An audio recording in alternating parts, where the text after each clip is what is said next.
तो महाराज जी 7 पीढ़ी में एक पीढ़ी किसे माना जाता है? प्रथम पीढ़ी पिता को मानते हैं। अच्छा अब हमसे पिता जो है ना तो वो प्रथम मान लिए जाएंगे। जी। हमको तो गिना जैसे मान लीजिए कि मैं हूँ, तो मेरे जो पुत्र हैं तो इसी पीढ़ी में माने जाएंगे, पुत्र पुत्री की वो पीढ़ी अलग मानी नहीं जाएगी? नहीं, आप यदि भजन पूजन करते हैं जी।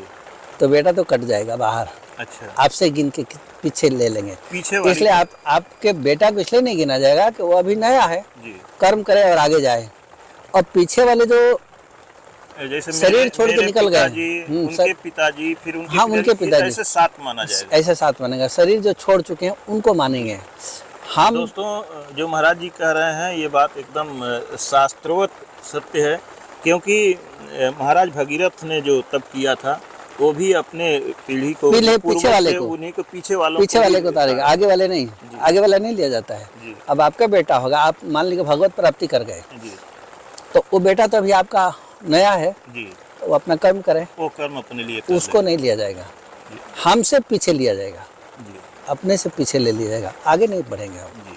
भगीरथ जी महाराज हुए तो उनके पीछे जितना है सबको मार दिए और तार दिए, लेकिन आगे वाला। उन्हीं का दूसरा क्वेश्चन ये था कि हमारा एक भतीजा है और वह काफ़ी बीमार रहता है, काफ़ी पीड़ा उसको शरीर में रहती है और वह नास्तिक है। उसे लाख समझाया जाता है कि तुम भगवान की आराधना करो, जप करो, पूजा करो, वो मानता ही नहीं और मीट मांस का भी सेवन करता है।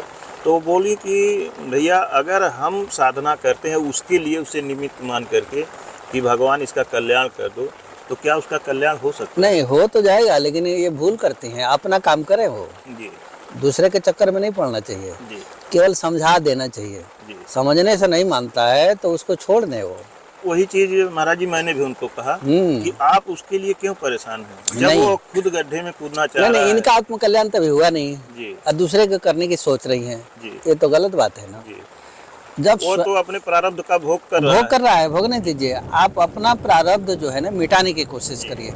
भगवान के नाम से जैसा हो सके उतना भगवान का भजन करिए और भजन करके उसके चक्कर में छोड़ दिए। हाँ, आप जब भजन करिएगा तो आपके पुण्य से अपने आप लगेगा, वो लगाने की जरूरत नहीं पड़ेगी। प्रणत पाल कुटुंब रघुराई, कुटुंब भर का वो पालन पोषण देख रेख करते हैं तो उस न्याय में तो चला जाएगा। पर ये स्वयं कोशिश करेगी तो इनका पुण्य 0 हो जाएगा, उस पर लागू हो जाएगा।